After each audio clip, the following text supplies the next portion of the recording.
Well, welcome back to the WWC. Let's, I just wanted to bring something else up about auctions. You can get a lot of good deals at auctions. Man, that's no kidding. You can get some really good deals. But you can also get taken really good, too. I went to an auction, and this was a Hunter alignment. It wasn't the rack wasn't there, but it was the alignment, the screen, the computer, the printout, and all four of the tire, went clamped to the tires, and the up front eyes, that read the tires. It was all there except for the rack itself.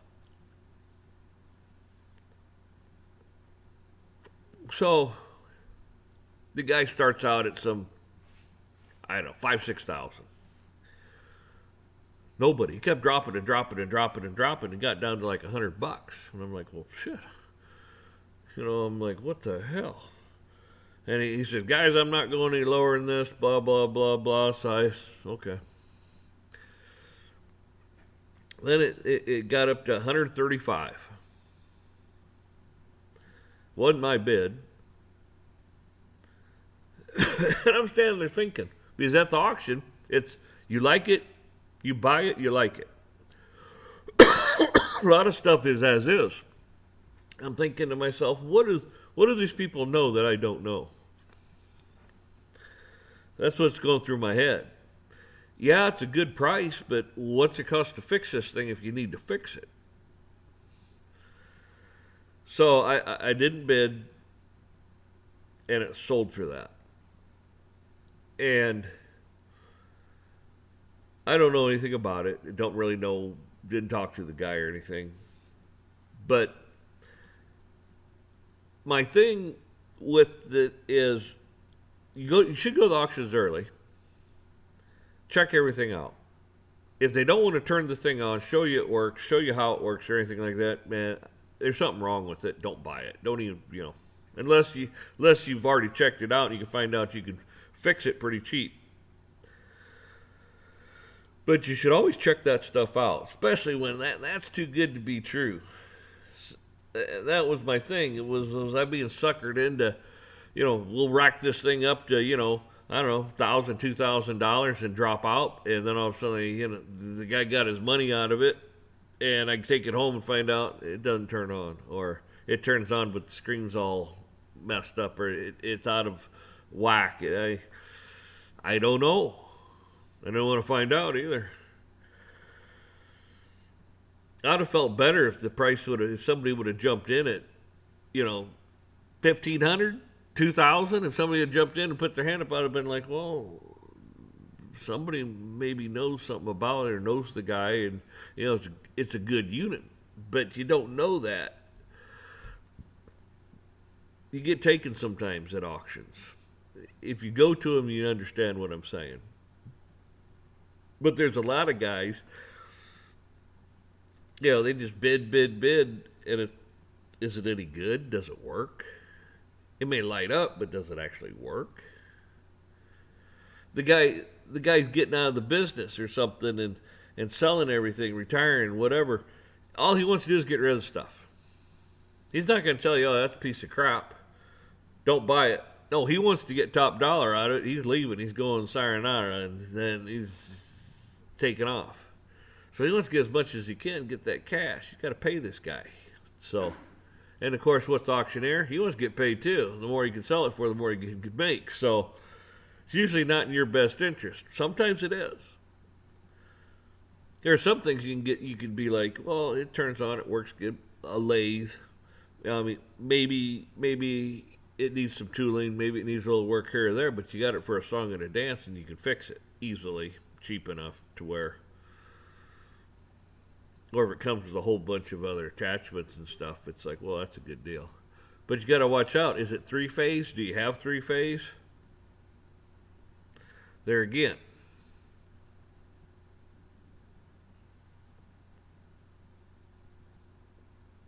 I've seen that before.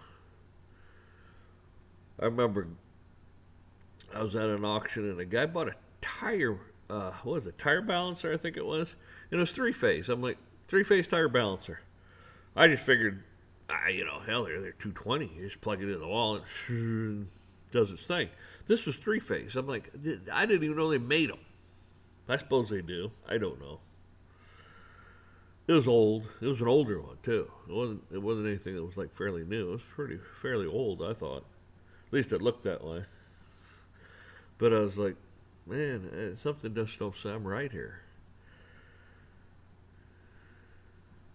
How do you make that thing work if you don't have three phase? You can buy phase converters, but they're not as good. I don't know.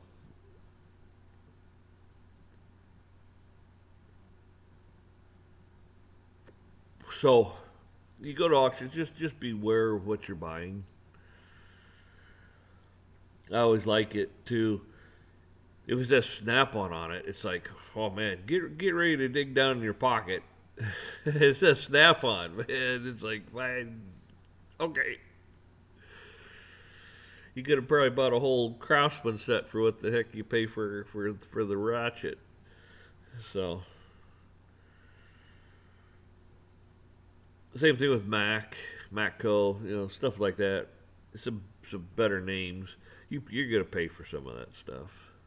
I know guys that they've never bought a Snap-on off a truck ever. It's just they go to the auctions, they buy a single socket, a single this, and they got a whole set. They got a whole toolbox full of just Snap-on stuff. Over the years, they put it together,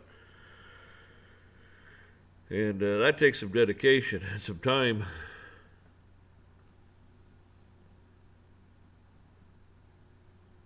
But you can get some good deals at auctions, so pay attention to them. If they're not that far from you, go. It's usually a pretty good time. It's slow, it's boring, but know what you want. Go around, look around. Go out if it's close enough. Go out a day or two early. That way, nobody's there to speak of. Usually, the auctioneer, the guy that's have the auctions there, and he's like, "Hey, it's okay to look around." The guy, most of them are like, "Yeah, no problem. Look around. Got any questions? Come get me." And that's always good because if you find a tool or something you're interested in, does it? Oh yeah, go ahead and plug it in. There's a drop cord over there. Just plug it in, see if it works. Yeah, okay. Compressor, same thing. Got an air tool. It's like, yeah, compressor still plugged in. Plug her in, man. Make sure it works. So going out a day or two early is always a good idea. You just take your time, look things over, check it out. That way, sometimes you can talk to the person himself that actually owns the stuff. Most of them are pretty good guys. Most auctioneers are pretty good guys. You have some shysters out there, though. Got to be careful of that.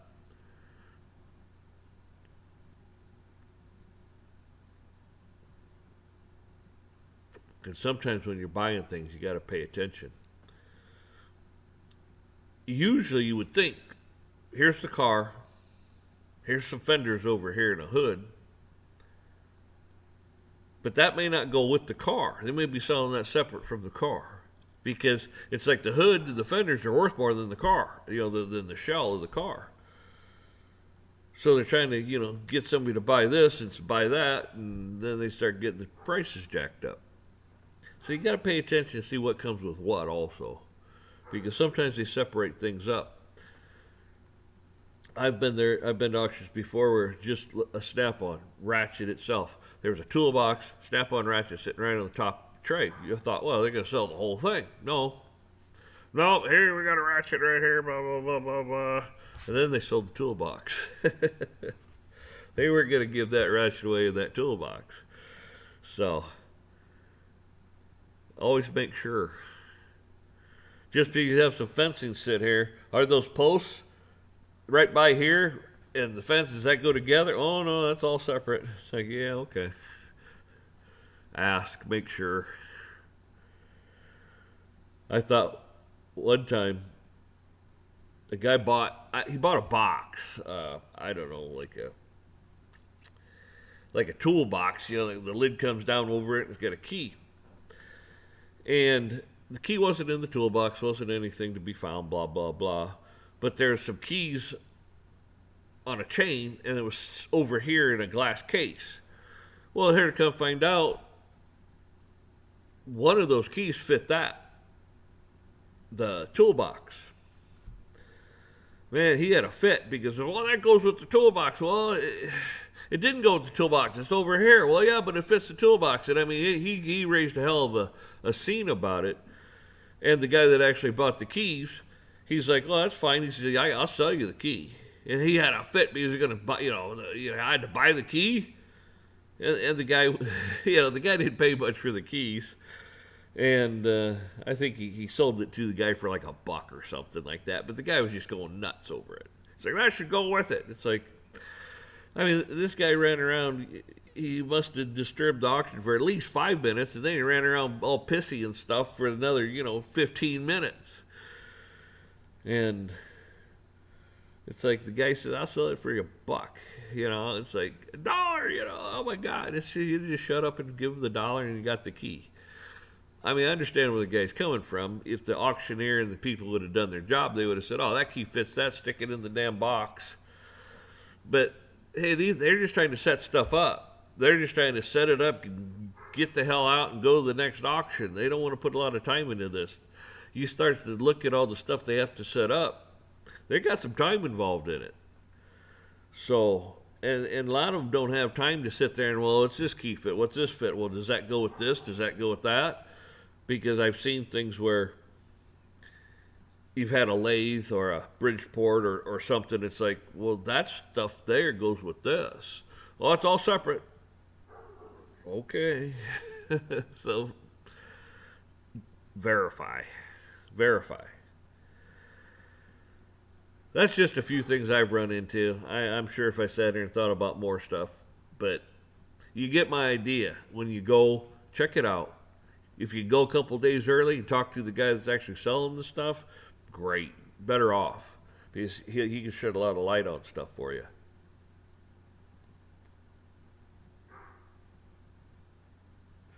Guys that go to auctions know this stuff. Most of them, I mean, they're pretty savvy guys that go to the auctions. There's some people that, I've been to an auction or two, but there's still things you need to learn about it and this and that. So, yeah, you want to go to auction and stand back and learn. Hopefully, you go in there with a little bit more information than you don't get suckered into things, because you got people out there in the auction too that work for the auction. You'll have some people that are friends of the guy, and all of a sudden it's like, going once, going twice, and somebody's hand goes up, and it's like, okay, right at the last minute, now you're back up and you're getting another 30, 40, 50, $100 out of something. It's like, am I being suckered into something here? Was this guy over here deliberately raising the price because they thought, blah, blah, blah. That's happened. I've seen it happen. You go to enough auctions and you're like, that guy is works for so and so. It's like, well, that son of a bitch is bidding this stuff up. You talk to certain people and they're like, oh yeah, that guy, blah blah blah. It's like, okay, now it all making sense to me.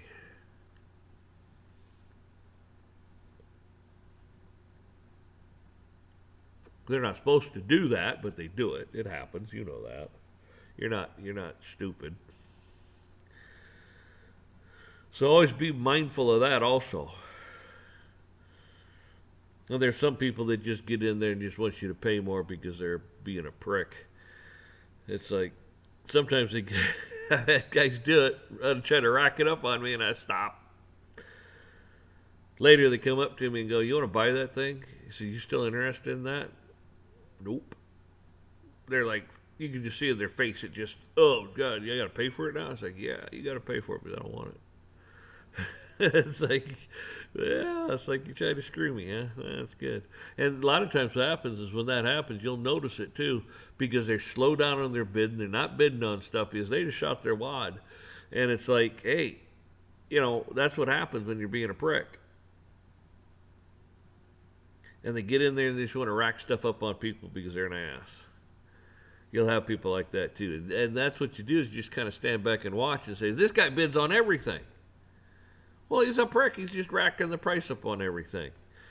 So then that you're always taking a risk doing that too. It's like you keep the price going up, and you're like, is he gonna bid?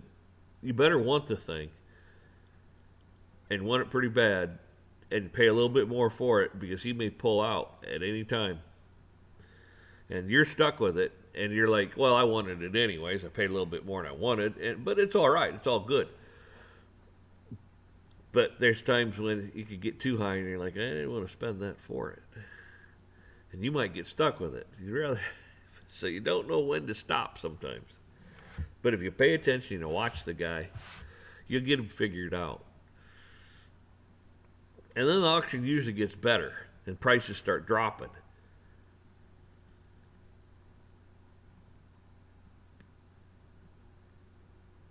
Just some advice on auctions.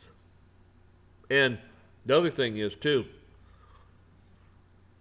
do not, most auctions you don't usually have a problem, but I've noticed, been having some problems around here, is if you take your stuff and you got a pile over here and you start putting stuff over here, or you leave it under the table, or under the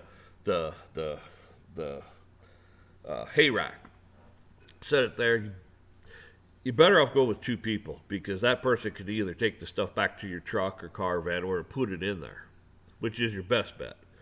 Or they could stand there and watch your pile of stuff because there's been people stealing stuff. They just walk over, take it, and walk out with it. And then nobody's thinking nothing about it because it's like, people are coming and going, buying stuff and walking out. And you're busy bidding on stuff and you go back to get your weed whacker and it's like, where the hell, it's gone. I've had that. I mean, I haven't personally have it, but I've been to auctions where the auctioneer stops and says, "Hey, anybody that took the thing, just return it. No questions asked, no nothing, just return it." Of course, nobody steps up to the plate, but that happens. So keep an eye on your stuff. Like I said, you're better off with two people because one guy can keep bidding on the stuff he wants. The other guy or gal can take it out to the car or the truck and make sure it gets secured, or keep an eye on it. So, you want to make sure that doesn't happen too. So, and if they're standing up there and they got a couple things in their hands and like, this is that and this is that, who's bidding on what, clarify. Am I getting both things for that price, or is this one or what? No, clarify because you may be getting things you don't want. And if you get confused and lost on things, it's like, what are we bidding on? Stop it. What are we bidding on? Because I've seen that happen too. It's like, well, I don't want that. I wanted this. It's like, I thought we were bidding on this. It's like, it doesn't hurt to say, hey, what are we bidding on here? Because sometimes you have two or three guys up on a rack, or a guy here and a guy over here, and he goes from this guy to this guy to this guy to this guy, and you're like, which one are we on here? What are we actually bidding on? And some people lose track. Clarify. Just clarify. So, because you don't want to end up buying something you don't want. That's about all I can really think of right off the top of my head. So, just be careful at the auctions. They're a good time. And my suggestion to you is this also. If you go to an auction, take a cooler. Throw some soda, water, whatever you like in your cooler. A sandwich or two or whatever, some snacks. Because they usually bring in a food truck thing. Well, I don't want to pay those kind of prices for this. I want the money in my pocket, not theirs. So take your own food along and your own snacks and stuff because you might be there a while. Take some sunscreen along. You might like it. It might help. So